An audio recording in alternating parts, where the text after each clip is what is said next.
আসসালামু আলাইকুম ওয়া রাহমাতুল্লাহ। প্রিয় দর্শক, আশা করি সবাই ভালো আছেন। প্রিয় দর্শক, আজকের আলোচনার বিষয় ফিব্রাইল অ্যান্টিজেন টেস্ট। এই ফিব্রাইল অ্যান্টিজেন টেস্ট কি? এই ফিব্রাইল অ্যান্টিজেন টেস্ট কেন করা হয়? এই ফিব্রাইল অ্যান্টিজেন টেস্ট কোথায় কিভাবে করবেন? এই ফিব্রাইল অ্যান্টিজেন টেস্ট করার পূর্ব প্রস্তুতি। এই ফিব্রাইল অ্যান্টিজেন টেস্টের খরচ কত? এই ফিব্রাইল অ্যান্টিজেন টেস্টের রিপোর্ট আপনি কিভাবে বুঝবেন? এই ফিব্রাইল অ্যান্টিজেন টেস্ট নিয়ে বিস্তারিত আলোচনা করব আমি, চিকিৎসা প্রযুক্তিবিদ আব্দুর রাজ্জাক।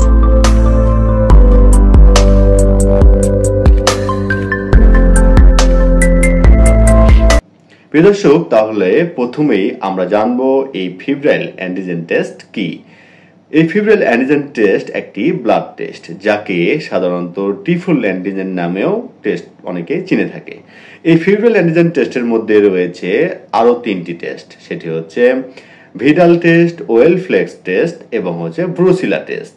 এই তিনটি টেস্ট মিলেই একে বলা হয় ফিব্রাইল অ্যান্টিজেন টেস্ট বা ট্রিফুল অ্যান্টিজেন টেস্ট।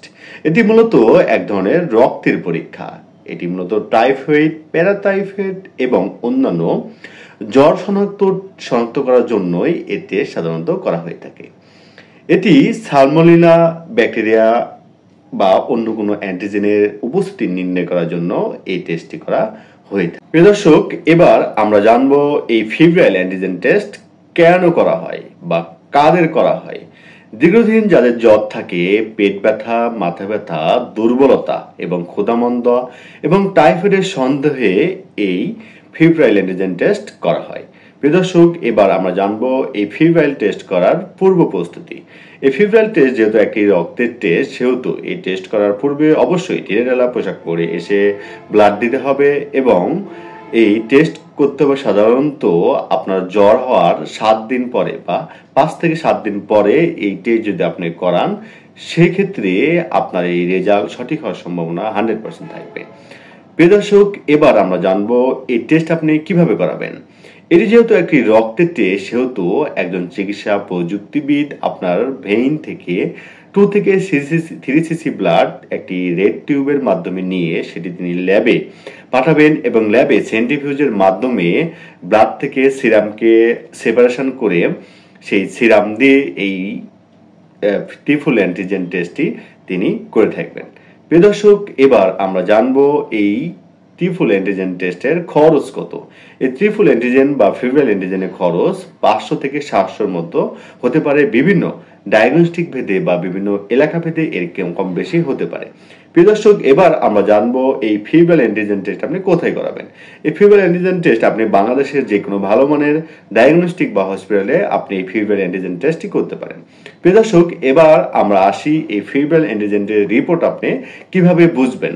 প্রিয় দর্শক, এই ফিব্রাইল অ্যান্টিজেন টেস্টে আমি প্রথমে বলেছি এই ফিব্রাইল অ্যান্টিজেন বা ট্রিফুল অ্যান্টিজেনের মধ্যে 3টি আরো টেস্ট রয়েছে। এই ভিডাল টেস্ট, ওয়েলফ্লেক্স টেস্ট এবং হচ্ছে ব্রুসিলা টেস্ট। এই ভিডাল টেস্টের মধ্যে আবার রয়েছে সাধারণত 6টি টেস্ট। একটা হচ্ছে TOTH, AOAH, BOBH এবং তারপরে রয়েছে ওয়েলফ্লেক্স টেস্ট। এই ওয়েলফ্লেক্স এর মধ্যে আবার রয়েছে OX2, OX19, OSK এবং বুসিলার মধ্যে রয়েছে বুসিলা মেনিনজাইটিস এবং বুসিলা অ্যাবর্টাস। এই কয়েকটি টেস্ট মিলে সেটি হচ্ছে ফিব্রাইল অ্যান্টিজেন টেস্ট বা ট্রিফুল অ্যান্টিজেন টেস্ট। আমি আপনাদের রিপোর্টের মাধ্যমে শো করে দেখাচ্ছি। এখানে ভিডাল টেস্ট এর মধ্যে রয়েছে TOTH, AOH, BOBH। TO যদি রেজাল্ট 1:80 হয় সেটি নর্মাল এবং 1:80-র উপরে যদি হয় সেটি হচ্ছে অ্যাবনর্মাল।